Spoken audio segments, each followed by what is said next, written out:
사도신경 신앙 고백함으로 주의 오전을 드리겠습니다.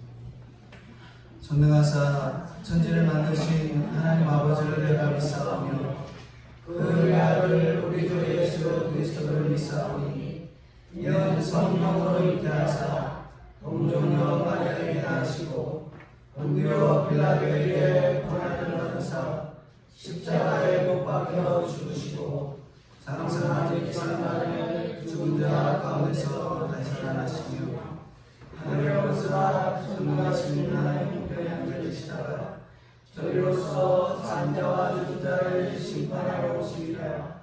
성령을 믿사오며 거룩한 공의와 성도가 서로 통하는 것과 죄를 사하여 주시는 것과 몸이 다시 사는 것과 영원히 사는 것을 믿사옵나이다. 아멘. 기도하겠습니다. 거룩하시고 은혜가 풍성하신 주님, 한 주간 은혜 가운데 지켜 보호하여 주시는 주님의 은혜와 사랑을 진심으로 감사합니다. 하나님, 저희들이 무엇이고 저희들이 얼마나 연약한 자임을 깨닫는 귀한 한 주간이 되게 하시고 세상의 질병 가운데도 두려워 떨며 근심하며 걱정하는 나약한 저희였음을 하나님 회개합니다. 주님, 저희들이 두려워할 분 한 분이신 여호와 하나님을, 저희들을 진정 여호와 하나님을 두려워하기보다 이 땅 가운데 것을 늘 두려워하던 나약하고 믿음 없던 저희들에게 주님 하나님만을 바라보는 기회를 허락해 주시고 특별히 십자가를 지는 성도의 삶을 살아가라고 은혜를 베풀어 주셨사오니 주님 말씀이 들려서 십자가의 이 구속의 은혜들을, 특별히 하나님 십자가를 지는 귀한 믿음의 삶은 고난이 있다는 것을 저희들이 기억하고 믿음의 고난, 하나님께서 주시는 환경 가운데 주시는 고난을 기도하며 엎드려 잘 감당할 수 있는 저희들이 될 수 있도록 은혜로 함께하여 주시옵소서. 주님, 전 세계적으로 수많은 사람들이 질병에 떨며 그렇게 죽어가고 있습니다. 주님, 죽어가는 영혼들에게 복음이 들어가게 하시고 복음이 없이는 이 땅 가운데 삶이 두렵고 떨리고 걱정하고 근심되고 누구를 미워하고 사랑하고 육신적으로 하는 것에만 그치는 저희들이지만 하나님 주님을 알면 어떤 질병이든 어떤 환경이든 하나님을 통해 믿음을 얻고 승리해내고 이 땅에서의 구원이 아닌 영원한 내세의 구원을 믿음으로 얻는 줄 알고 하나님 주님을 믿고 걸어가도록 말씀이 들릴 수 있도록 하나님 함께하여 주시고 인도해 주시옵소서. 이 시간도 저희들에게 필요한 말씀으로 채워주시고 부족한 것들이 들릴 수 있도록 주님 은혜로 함께하여 주시고 인도해 주시옵소서. 시종을 주님 아버지 앞에 맡겨드리오며 거룩하시고 은혜가 풍성하신 예수님의 이름 받들어 기도드리옵나이다. 아멘. 성경 말씀 보겠습니다. 성경 말씀은 마태복음 17장입니다. 마태복음 17장 1절부터 13절까지 말씀입니다. 마태복음 17장 1절입니다. 엿새 후에 예수께서 베드로와 야고보와 그 형제 요한을 데리시고 따로 높은 산에 올라가셨더니 그들 앞에서 변형되사 그 얼굴이 해같이 빛나며 옷이 빛과 같이 휘어졌더라. 그때 모세와 엘리야가 예수와 더불어 말하는 것이 그들에게 보이거늘 베드로가 예수께 여쭈어 이르되 주여 우리가 여기 있는 것이 좋사오니 만일 주께서 원하시면 내가 여기서 초막셋을 쥐되 하나는 주님을 위하여 하나는 모세를 위하여 하나는 엘리야를 위하여 하리이다. 말할 때에 호련히 빛난 구름이 그들을 덮으며 구름 속에서 소리가 나서 이르시되 이는 내 사랑하는 아들이요 내 기뻐하는 자니 너희는 그의 말을 들으라 하시는지라.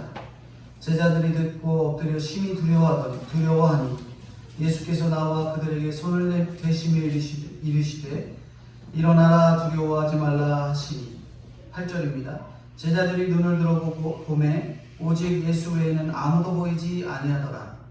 그들이 산에서 내려올 때에 예수께서 명하여 이르시되 인자가 죽은 자 가운데서 살아나기 전에는 본 것을 아무에게도 이르지 말라 하시니. 제자들이 물어 이르되 그러면 어찌하여 서기관들이 엘리야가 먼저 와야 하리라 하나이까. 예수께서 대답하여 이르시되 엘리야가 과연 먼저 와서 모든 일을 회복하리라. 내가 너희에게 말하노니 엘리야가 이미 왔으되 사람들이 알지 못하고 임의대로 대화하였도다. 인자도 이와 같이 그들에게 고난을 받으리라 하시니. 13절 같이 보겠습니다.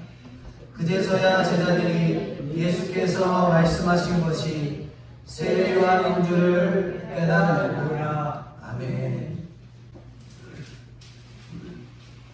마태복음 17장 1절부터 13절까지 오직 예수님만 바라봐라 하는 그런 내용으로 오늘 본문을 살펴보겠습니다.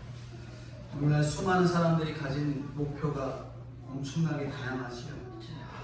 어떤 사람은 돈을, 어떤 사람은 건강을, 다른 사람들은 학벌을, 다른 사람들은 사랑을, 그렇게 다양한 것을 추구하며 살아갑니다. 근데 돈을 추구하며 살아가도 처음에는 내가 열심히 일해서 한 1억만 벌어서 살아보자. 그러다가 벌면 또 어때요? 2억이 되고 3억이 되고 10억이 되고 100억이 되지. 끊임없이 흔들리는 목표가 되려고 합니다.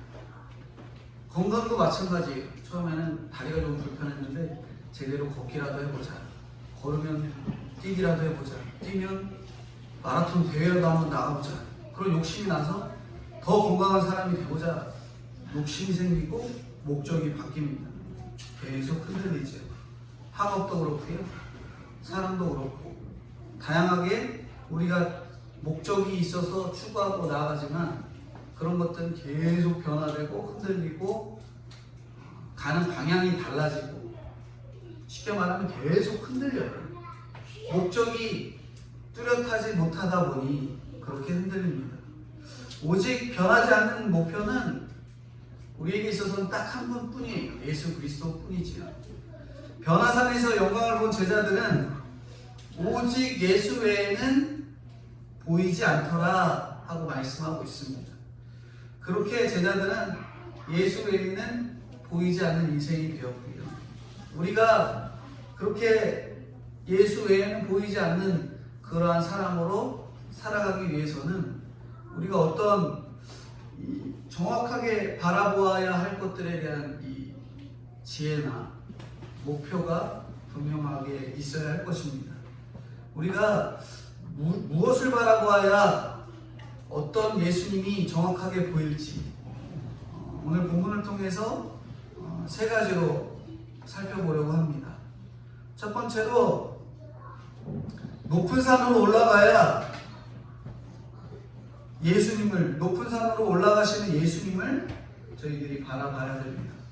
제가 제목을 다시 말씀드리지만 첫 번째는 높은 산으로 올라가는 예수님을 바라봐야 한다는 거죠. 높은 산으로 올라가는 예수님. 1절에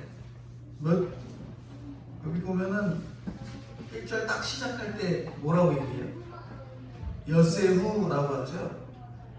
엿새후는 언제부터 엿새후냐면 베드로가 주는 그리스도시요 살아계신 하나님의 아들이십니다 라고 믿음의 고백을 했을 때가 그때부터 엿새후예요.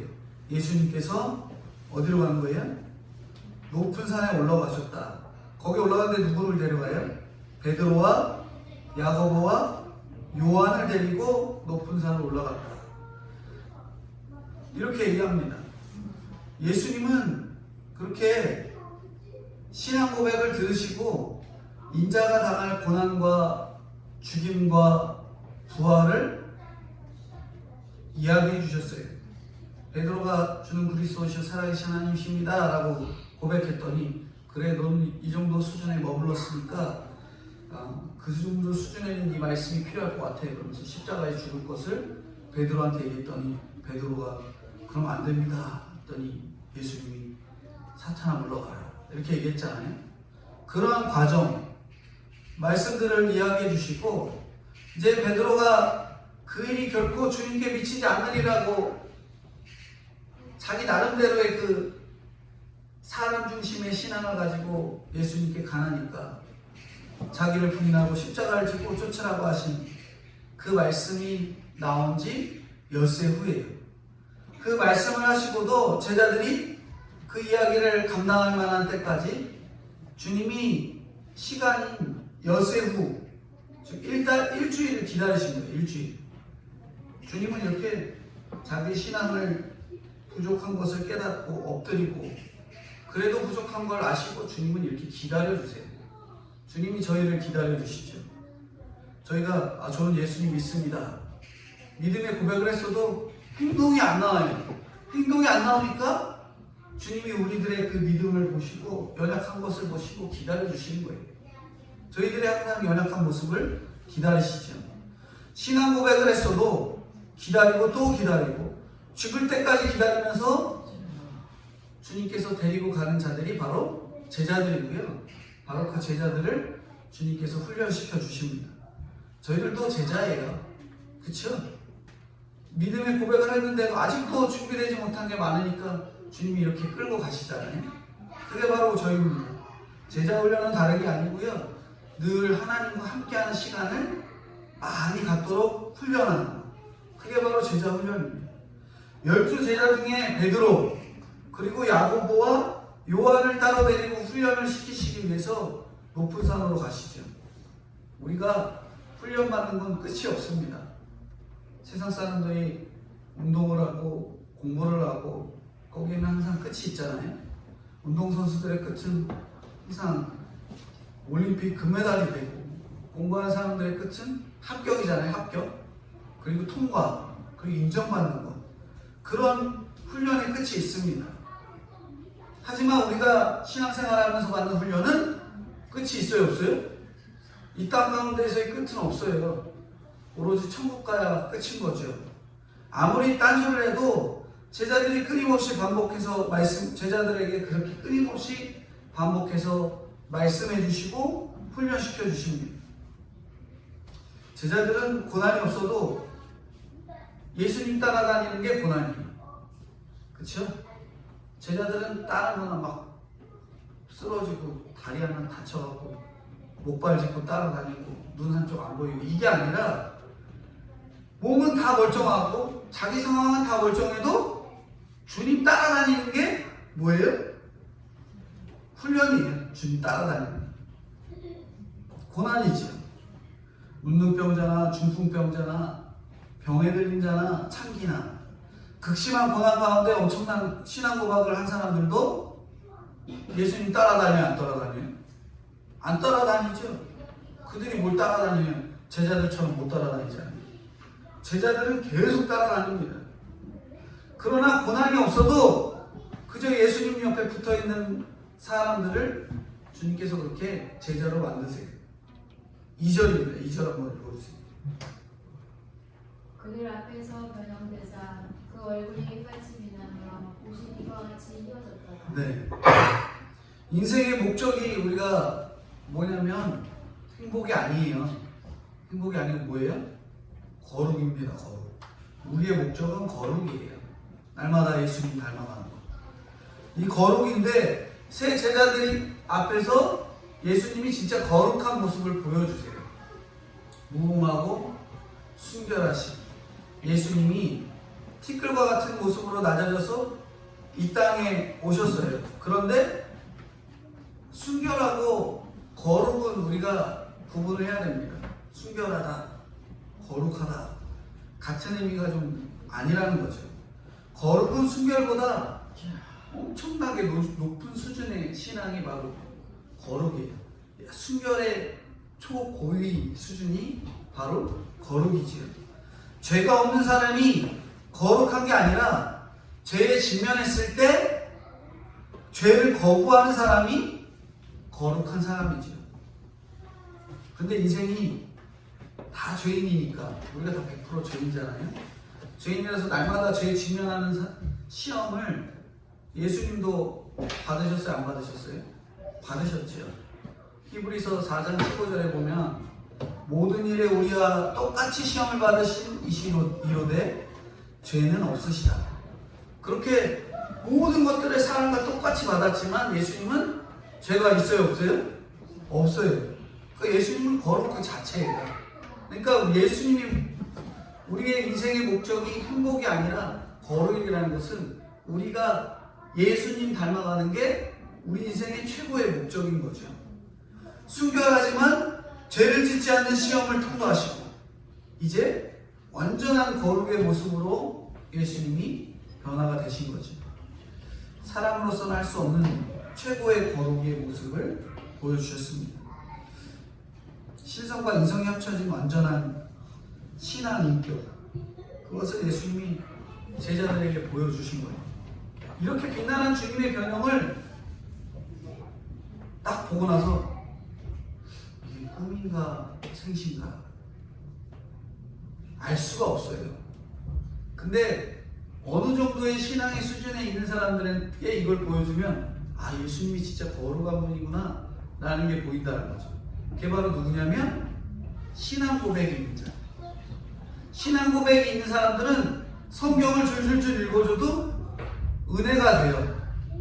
근데 신앙 고백이 없으면 한참 읽어줘도 아, 이해를 못하겠네. 이거 도저히 받아들이지 못하겠네.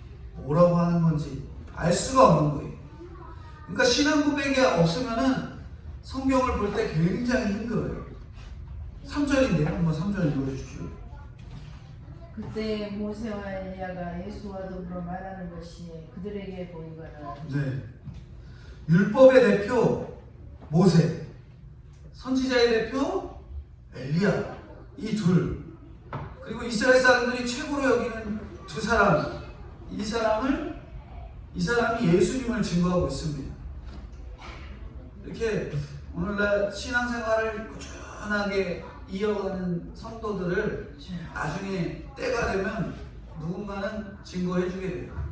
예수님이 거룩한 모습을 쭉 이어가니까 결국에 예수님을 증언하는 자들이 나오죠. 그런데 누가복음 9장 31절부터 32절에는 모세와 엘리야, 예수님이 장차 예루살렘에서 주님이 별세하실 것을 이야기하는데 그때 제자들이 뭐 했냐 그러면은 졸고 있는 거죠. 뭐 하고 있다고요? 졸고 있어요. 좋은 말씀, 은혜의 말씀, 특별히 예수님에 대해서 전하고 있는데 뭐 하고 있어요? 제자들은 졸고 있다라는 거죠. 나중에 깨어서 여기 보면은 나중에 깨서 변형된 영광의 모습을 봤다 이렇게 말합니다. 높은 산에 올라가느라 피곤한 것 같아요. 예수님 따라서 높은 산에 올라가니까 예수님의 그 거룩한 모습을 보지도 못하고 변형되는 모습도 보지 못하고 그거 기도하다가 졸고 있는 거죠. 제가 그 전에 한번 말씀드렸는지 모르겠는데 사역하던 그 사역지에서 주일 오후 예배를 딱 끝나면은 이제 날이 좋아지니까 봄이니까 갑자기 목사님이 주일 오후 3시, 4시 딱 되면 산기도 갑니다 하는 거예요. 저는 이제 주일 오후 3시, 4시 되면 교회 정리를 딱 하고 이제는 저도 주일날 사역지다 보니까 저도 쉽게 말하면 집으로 퇴근해서 좀 금요일 저녁부터 쭉 그 사역지에서 긴장하고 있다가 주일날 이제 집으로 와서 좀 긴장되는 것도 풀어야 되고 잠을 좀 자야 되는데 갑자기 산기도 간다니까 이제 또 피곤함이 막 올려오니까 좀 하기가 싫은 거죠, 속으로. 그래서 산기도를 막 지친 몸을 가지고 딱 갔는데 산기도 그 솔나무숲 한가운데 딱 들어가서 앉아있는데 정말 은혜가 차고 넘쳤으면 아 이거 너무 좋다 그래서 막 기도가 차고 넘쳐야 되는데 앉자마자 막 고개 꾸벅꾸벅 졸고 있는 거예요. 제자들의 모습이 상상이 되더라고요. 주님 따라다닌다고 신앙생활 열심히 한다고 했는데 왜 쉬는 시간도 안 주십니까 하면서 불만 가지며 그 자리에 앉아있는 거죠. 근데 거기서 꾸벅꾸벅 졸고 있는 겁니다. 그렇게 우리가 말씀을 듣고 정작 봐야 할 것을 못 보고 그렇게 졸고 있는 우리들의 모습이 있는 거예요. 우리가 예배 시간도 마찬가지예요. 뭐 물론 피곤해서 졸 때가 있습니다. 하지만 말씀을 들으러 교회 나왔는데 뭐 전하는 제 입술이 뭐 이렇게 무지해서 좀 부족해서 그렇게 전하는 것들이 부족해서 졸 수도 있겠지만 어쨌든 말씀을 듣는데도 또 졸고 있는 거예요. 어제 너무 피곤했다고, 어제 너무 힘들었다고, 어제 저녁에 늦게 잤다고. 근데 매주 졸아요. 매주. 베드로는 이때만 졸 게 아니라 언제든 졸았어요. 겟세마네에서도 졸았었죠. 이렇게 졸기만 하더니 예수님이 권한 말씀하시는데도 알아들어요? 못 알아들어요? 못 알아들어요. 왜 고난받아야 안 돼요? 여기 있으니까 너무 좋잖아요. 뒤에 가니까 여기 또 뭐예요? 여기가 좋습니다. 여기서 초막셋을 짓고 하나는 누구의 거, 하나는 누구의 거 이러고 있는 거예요. 좋으니까 못 알아듣고 못 보고 못 깨닫는 거죠. 우리가 뭐 육신적으로 좋은 것도 있겠지만 영적으로 졸 때 이렇게 말씀을 들어도 뭔 말인지 못 알아듣는 거죠. 그렇죠? 영적으로 무지하니까 못 알아듣습니다. 그동안 신앙생활 한다고 수십 년 교회 나왔는데 당장 사업을 하고 뭘 하고 뭐 자녀를 시집장가를 보내고 학교를 가야 되고 공부를 해야 되고 그런 상황에 판단이 제대로 안 서는 거예요. 말씀이 없으니까. 그래서 불법적인 거 하지 말라고 하는 것들은 전혀 생각이 안 나고 불법적인 거 하고 주일날 교회 나와서 신앙생활 하라는 거 하나도 생각 안 나더니 자녀를 야 주일날 학원 여기 학원 가면 성적이 어느 정도 뛴다더라. 그러니까 막 주일날 고3이라고 너는 학원 교회 가지 말고 가서 공부해. 네가 왜 여기 앉아있어? 빨리 가서 공부해. 이러고 있는 거예요. 제대로 깨닫지 못하니 졸면서 자기의 처한 현실에 말씀이 안 보이고 죄다 세상 것만 보이는 거예요. 그게 바로 베드로의 모습이었어요. 이렇게 성경 한 절 한 절을 읽어 나가는데도 말씀이 어렵다는 사람들이 있어요. 저도 물론 그렇게 성경 한 절 한 절 읽다가도 못 알아듣는 구절이 있고 어려운 부분들이 있습니다. 근데 우리가 성령이 임하지 않으면 진짜 이게 더 어려워져요. 성령이 있기 때문에 교회 나와도 그래 저게 맞아. 그 말이 맞아. 근데 뭐 행동으로 실천으로 쉽게는 안 나오죠. 근데 성령마저도 없으면 말씀이 일로 들어가면 그냥 일로 나오는 거예요. 그냥 끌려 나오는 거죠. 한쪽으로 들어가도 들리지가 않는 거예요. 그러니까 성령이 임하는 하나님의 은혜가 있어야 돼요. 성령이 임한다는 건 예수님이 믿어진다는 거죠. 그 믿어지는 성령이 임하는 그 은혜들이 있어야 됩니다. 사실 모세나 엘리야를 대단한 사람으로 여기는 것도 신앙 고백이 있기 때문에 그 사람들이 대단한 거지. 신앙이 없는데 모세 뭐 옛날 사람이잖아. 엘리야 엘리야 누구야 도대체? 이러고 넘어간다는 거죠. 거룩한 인격에 도달한 것을 신앙 고백 없이는 알아보질 못하는 거예요. 그래 믿음이 없을 때는 훌륭한 신앙인들 죄다 앞에다 갖다 놔도 못 알아봅니다. 우리가 믿음이 없다고 생각해 보세요. 앞에 그 옛날 신앙생활하며 순교하고 돌아가신 목사님들이 앞에 쫙 앉아있다고 생각해 보세요. 목사님들 쫙 앉아있는데 목사님들이구나 그러고 넘어가요. 제가 그랬던 것 같아요.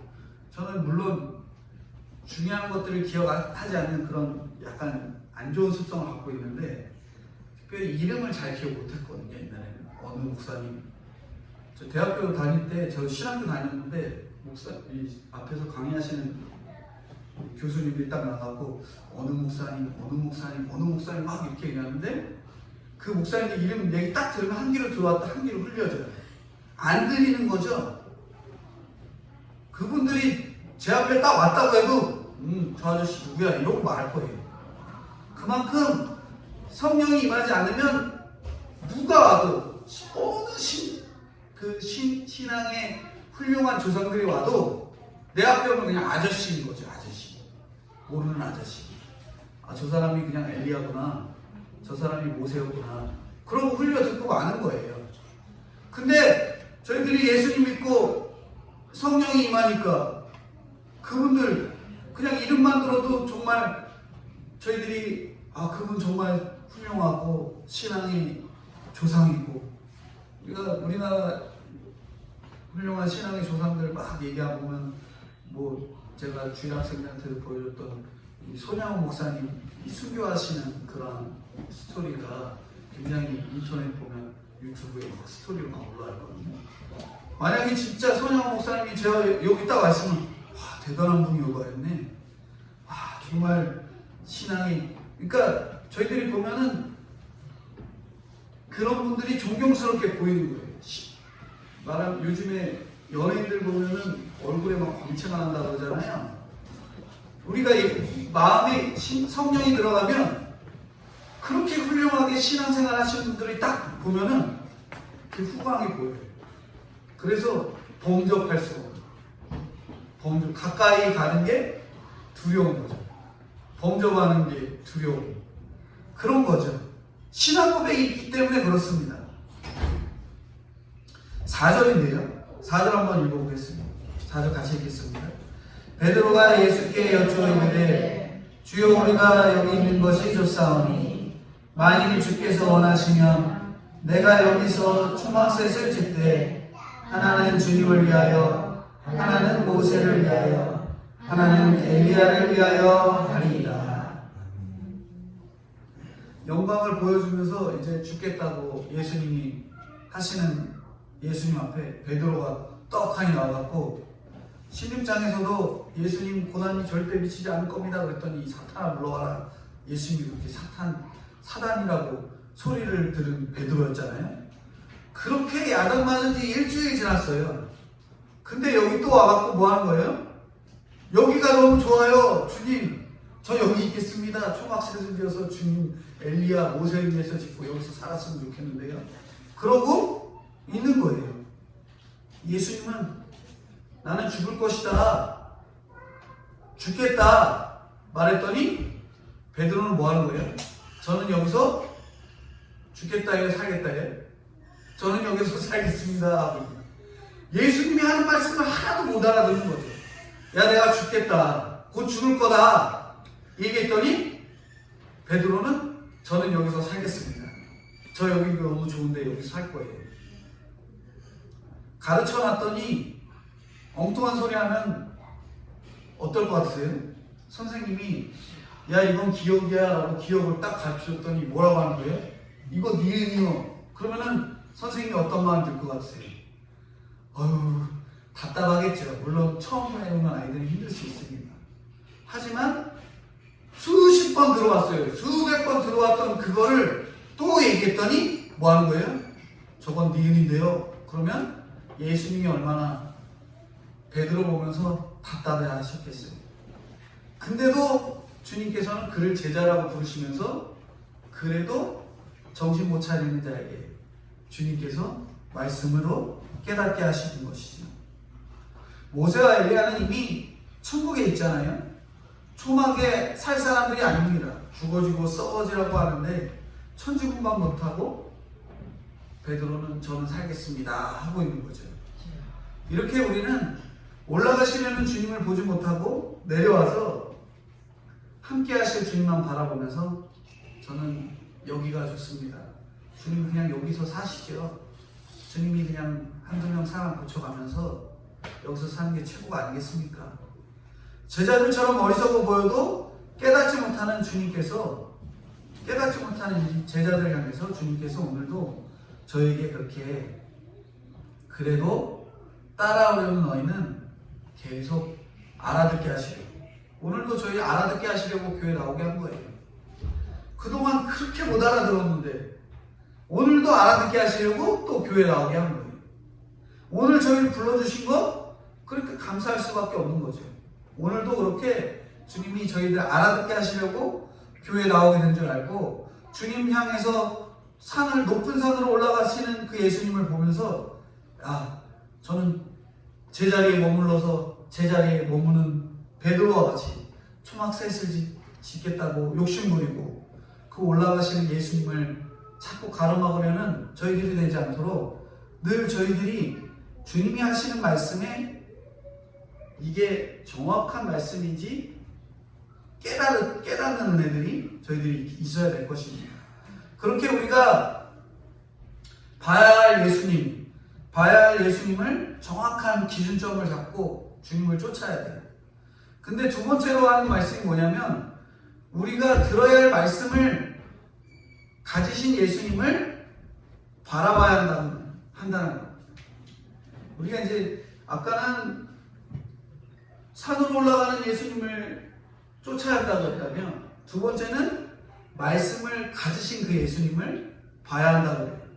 5절인데요. 5절 한번 읽어주세요. 5절. 말할 때에 호련히 빛난 구름이 그들을 덮으며 구름 속에서 소리가 나서 이르시되 이는 내 사랑하는 아들이요 내 기뻐하는 자니 너희는 그의 말을 들으라 하시는지라. 네.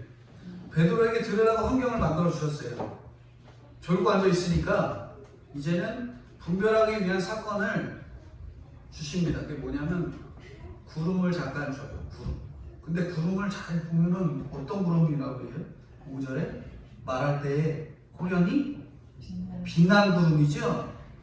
암흑의 어두운 구름이 아니라 빛난 구름입니다. 하나님께서 저희들의 시험하고 어려움을 주어도 우리에게는 답답하고 보이지 않는 구름이 아니라 빛난 구름을 허락하시는 거예요. 그동안 말씀이 들었기 때문에 제자들에게는 그게 금세 들리는 겁니다. 초막 짓고 살자고 하니까 사건이 왔습니다. 사건이 온 거예요. 알맞은 어두움과 구름으로 우리가 고난이 오면은 하나님의 음성이 들려요, 안 들려요? 이 구름이라는 것은 우리가 하나님의 말씀을 듣지 못하니까 들으라고 주시는 구름이에요. 그렇죠?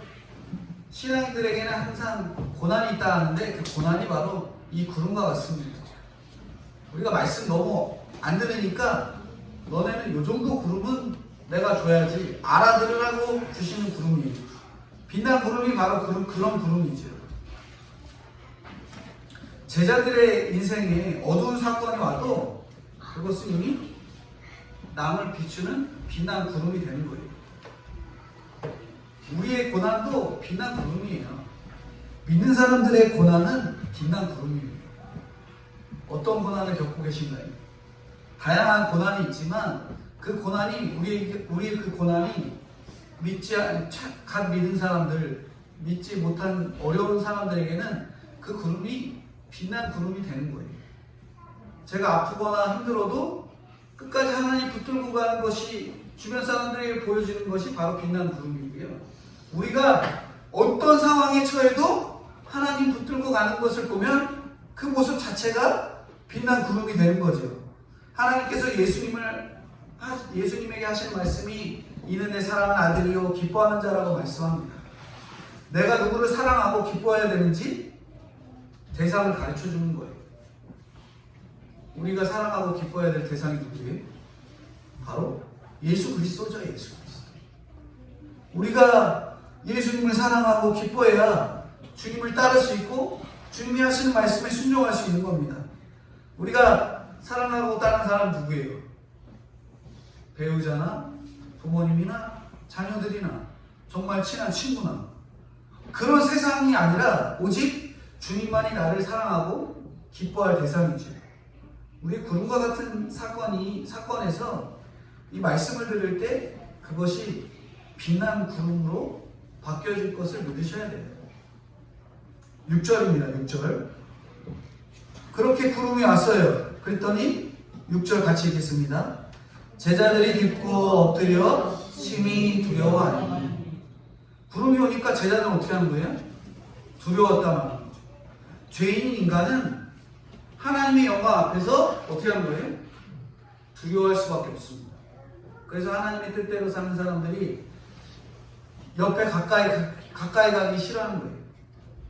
우리가 옆에서 신앙생활 잘하는 사람 보면은 믿음 생활 흐지부지하는 사람들이 어떻게 하는 거예요? 아유, 저 사람하고 가까이 하면 내 믿음이 너무 수준 떨어져 보여서 가까이 할 수가 없네. 그렇게 거리를 자꾸 두는 거예요. 말씀을 듣고 회개하며 나가는 성도들을 보면서 고난이 하나님이 주시는 내가 축복이라고 말하면 나는 고난받기 싫은데 고난이 왜 축복이야? 고난은 고난이지. 그러면서 신앙생활 자꾸 멀리하고 싶고 고난은 난 피해가고 싶고 나는 그냥 하기 싫고 그런 거죠. 악하고 음란하게 대충 타협하고 싶은데 거룩한 사람을 따르려고 하니까 좋아요? 싫어요? 싫은 거죠. 나는 좀 대충 신앙생활 하고 싶은데 신앙생활 열심히 하는 사람이 야 빨리 와, 뭐 하는 거야? 거기 왜 제자리에 가만히 있어? 빨리 오라고. 그러면 그 사람이 오라는 말이 자꾸 듣기 싫고 하기 싫고 믿음생활 따라가기 싫고 그런 거죠. 말씀을 듣고 회개의 은혜가 누려지는 것이 기쁨이 아니라 나는 그냥 이 세상에서 살면서 나는 교양 있게 살고 싶었는데 내 죄가 드러날까봐 두려운 거죠. 신앙생활 해보니까 자꾸 내 연약한 것들이 드러나는 거예요. 양심이 자꾸 찔리니까 죄 짓는 게 나 이거 죄 짓는 거 하면 안 되는데 하는 것들이 자꾸 드러날까봐 열심히 신앙생활하는 사람하고 거리를 두려고 하는 거죠. 제자들이 바로 그렇습니다. 말씀 들었는데도 그렇게 두려운 모습만 보이는 거예요. 그런데 주님께서 두려워하는 제자들에게 그렇게 7절에 말씀하고 계십니다. 그래도 주님이 얼마나 제자를 사랑하시는지 두려워하는 제자들에게 7절에 말씀하세요. 7절 한번 읽어주세요.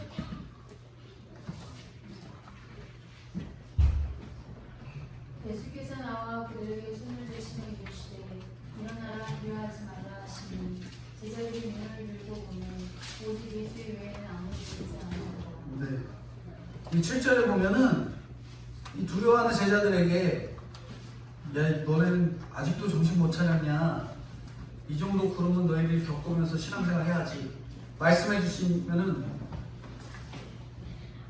이 말씀해 주실 때 그들이 막 두렵고 떨려하고 걱정하고 두려워하니까 그들에게 손을 잡아주시고 손을 대시면서 뭐라고 하는 거예요? 두려워 말아라. 걱정하지 말아라. 얼마나 감사해요.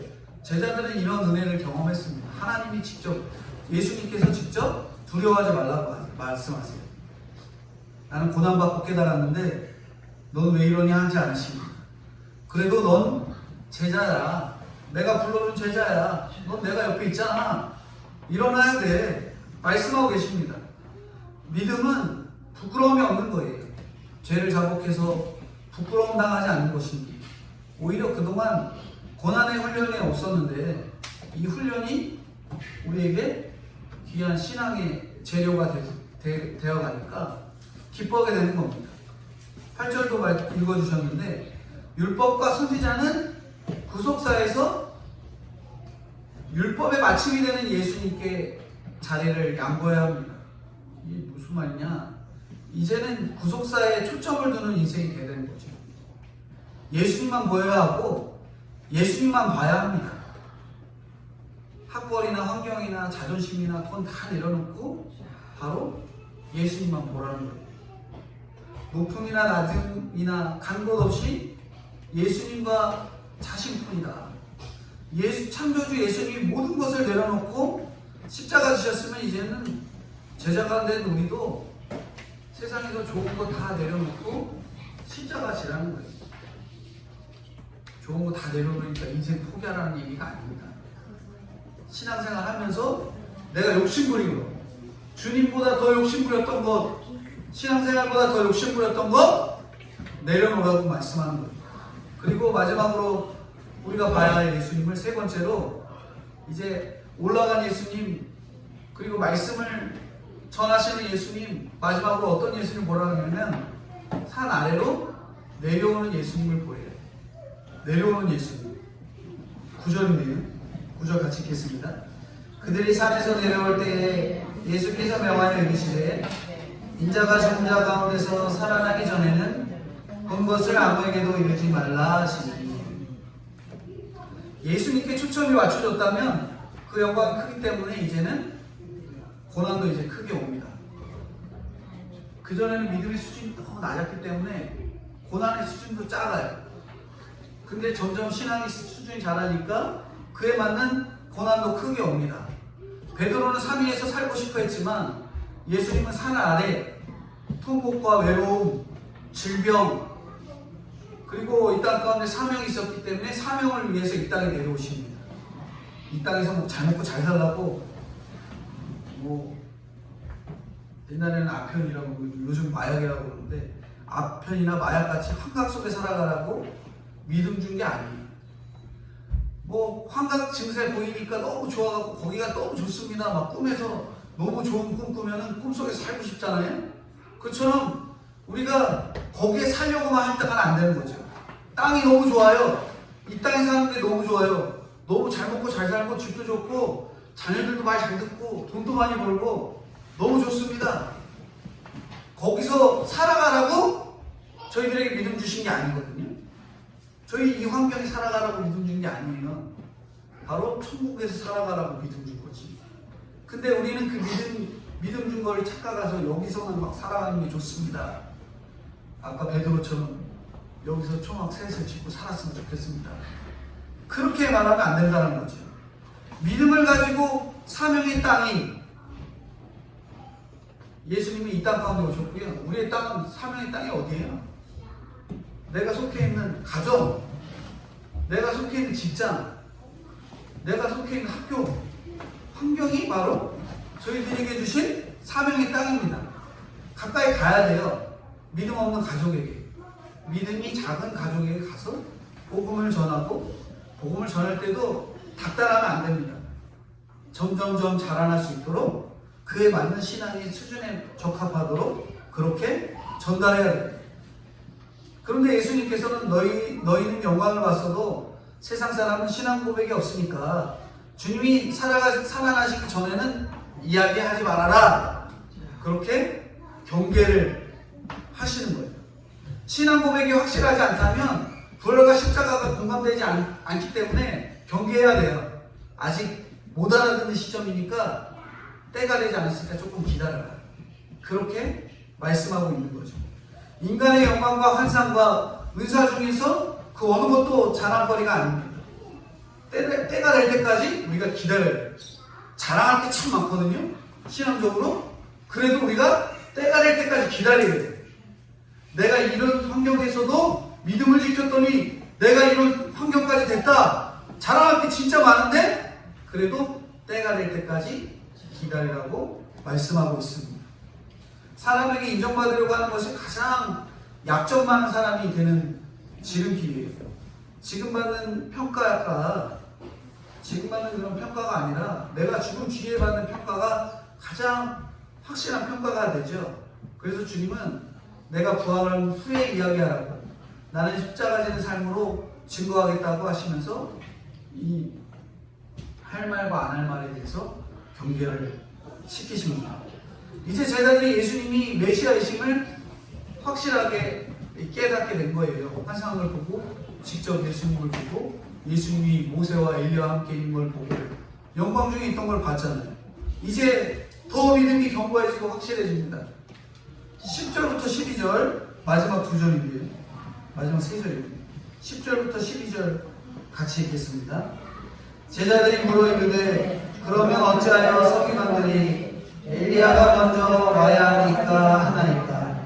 예수께서 대답하여 이르시되 엘리야가 과연 먼저 와서 모든 일을 회복하리라. 내가 너희에게 말하노니 엘리야가 이미 왔으되 사람들이 알지 못하고 임의로 대우하였도다. 인자도 이와 같이 그들에게 고난을 받으리라 하시니. 구약의 마지막 책 말라기에 이 4장 5절에 메시아 예수님이 오기 전에 엘리야가 올 것에 대해서 예언을 합니다. 근데 제자들이 예수님을 따라다니면서도 엘리야가 이미 온 것을 모르는 거죠. 죄와 회개와 심판을 외친 엘리야를 목 베어 죽였어요. 무슨 말이냐? 엘리야는 이미 승천했잖아요. 이게 무슨 말이냐면은 이 땅 가운데 온 엘리야는 누구예요? 이때 당시에 이 엘리야를 말하는 엘리야는 세례 요한. 뒤에 가면 얘기하잖아요. 세례 요한이라고 13절에 말하잖아요. 그것처럼 이 엘리야, 이 땅 가운데 왔던 엘리야, 세례 요한, 그 예수님도 빌라도의 손에 의해서 십자가에 못 박혀 죽으신다라는 것을 이제 예언하고, 내 곁에 회복자 엘리야가 왔는데 너무 초라하고 비천한 모습으로 죄를 지으니까 받아들이지 못한 거예요. 세례 요한을 보니까, 특별히 또 예수님 보니까 말씀 들어도 못 알아듣고, 말씀으로 찔러도 저딴 게 나한테 얘기해, 그러면서 하고 있는 거예요. 13절 마지막 있습니다. 13절, 그제서야 제자들이 예수께서 말씀하신 것이 세례 요한인 줄을 깨달으리라. 그래도 제자들은 말씀해 주시면 그제야 깨닫습니다. 제자들의 가장 훌륭한 점이 그거예요. 못 알아듣고 못 알아들어도 예수님이 알아들으라고 또 알려주고 또 알려주니까 나중에는 어떻게 해요? 끝내는 알아듣는 거죠. 알아들으니까 얼마나 감사해요. 근데 우리는 끝까지 못 알아들을 때 더 제자들보다 수준 낮은 저희들의 모습임을 깨닫게 됩니다. 사두개인이나 바리새인은 아예 깨닫지도 못하는데 제자들은 그냥 몰라도 그냥 옆에 붙어있고, 알아들으라고 주장창 말해도 못 알아듣고 저는 여기서 초막 찍겠다 말하고 있고, 그래도 예수님 옆에 붙어있으니까 알아들을 기회가 열린 거예요. 우리들의 소망은 이겁니다. 끝까지 말씀이 있는데 붙어 가셔야 돼요. 그러면 언젠가는 제자들처럼 알아들을 때가 오게 돼 있습니다.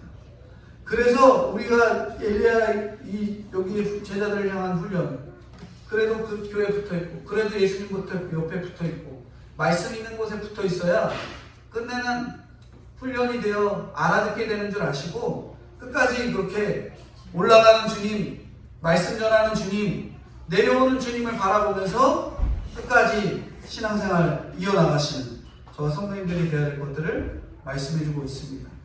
결론적으로 말씀하면, 자기가 죄인인 줄 모르는 사람은 아무것도 할 수가 없어요. 미움이 살인죄라고 하셨는데도 그저 나는 피해자라고만 생각하면서 결코 주님 앞에 돌아가지 못합니다. 오늘 알코올 중독자나 마약 중독자는 주님 앞에 돌아올 수가 있는데, 자기 죄를 보지 못하는 사람은 그 누구도 안식을 얻지 못하고 상담을 해줄 수도 없어요. 내 죄가 안 보이니까 말이 안 통하는 거죠. 주님만 보는 사람은 자기 죄를 보게 됩니다. 오늘 예수님만 바라보시고 내 죄가 무엇인지 천천히 살펴보세요. 주님만 보는 사람이 하나님 앞에 진짜 성공한 사람입니다. 이제는 아프고 힘든 주변 사람들을 찾아가서 사명 감당하시고, 그들이 나의 죄는 이런 게 있는데 주님께서 나를 그렇게 돌이키시고 주님 앞에 돌아오게 하셨다.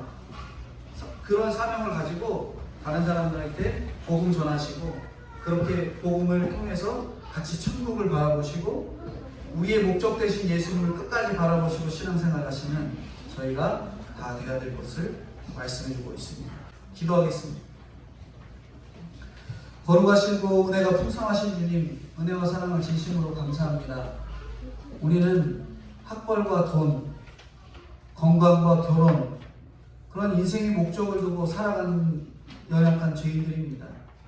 그러나 흔들리는 인생의 목표를 쫓아가다 보면 결국에 삐뚤빼뚤 흔들릴 수밖에 없는 저희들입니다. 흔들리지 않는 목표, 변화되지 않는 목표, 우리의 예수 그리스도를 바라보고 쫓아감으로 믿음을 살아가는 저와 성도님들 될 수 있도록 은혜로 함께하여 주시옵소서. 이렇게 높은 산에 오르시면서 인생의 목적이 거룩이라고 말씀하시는 예수님을 따르는 저희가 될 수 있도록 은혜로 함께하여 주시고 인도해 주시고, 모세의 이 율법의 대표인 모세, 그리고 선지자의 대표인 엘리야가 예수님을 증거했던 것처럼 그 영광이 좋아서 여기가 좋사오니 하며 초막을 짓고 사는 우리들의 모습이 되지 않도록 주님 날마다 붙들어 주시고, 여기가 좋사오니가 아니라 천국을 소망하며 예수 그리스도를 믿는 것을 최선을 다해 실행해내고 쫓아가는 저와 성도님들이 될 수 있도록 은혜로 함께하여 주시옵소서. 오직 예수 외에는 보이지 않는 인생을 살아가므로 어떠한 영광도 크게 보이지 않고 예수님의 영광만 크게 보여 주님을 쫓고 따라가는 저희들이 되게 하시고, 예수님이 이 땅 가운데 내려오시는 모습을 보며 왜 내려가시지, 왜 땅에 형편없는 곳에 가시지가 아니라 그 이 땅 가운데 죄를 짊어지시기 위한 예수 그리스도를 바라보므로 오늘도 믿음을 가지고 땅으로 내려와 하나님의 일에 믿음의 사명을 가지고 엎드려지고 고개를 숙이는 일에 충성을 다하는 저와 성도님들 될 수 있도록 은혜로 함께하여 주시고 인도해 주옵소서. 하나님, 특별히 기도하는 것은 코로나 바이러스 백신의 개발과 특별히 코로나 바이러스로 인해 힘들어가는 영혼들이 끝까지 주님을 붙들고 가는 귀한 은혜가 있기를 원하오니 주님 함께하여 주시옵소서. 이 차별금지법이나 낙태법이 이 하나님께서 기뻐하시지 않는 말씀에 어긋난 법임을 저희들이 깨닫고 그것들이 제정되지 않도록 저희 대한민국을 은혜 가운데 함께하여 주시고 인도해 주옵소서. 감사드리오며 예수님의 이름으로 기도드리옵나이다. 아멘. 지금은 우리 주 예수 그리스도의 은혜와 아버지 하나님의 무한하신 사랑하심과 성령님의 교통 감화 인도하심이 오직 예수님만 바라보며 믿음 생활하는 저와 동신교회 성도님들의 머리 위에 영원토록 함께 계실지어다. 아멘.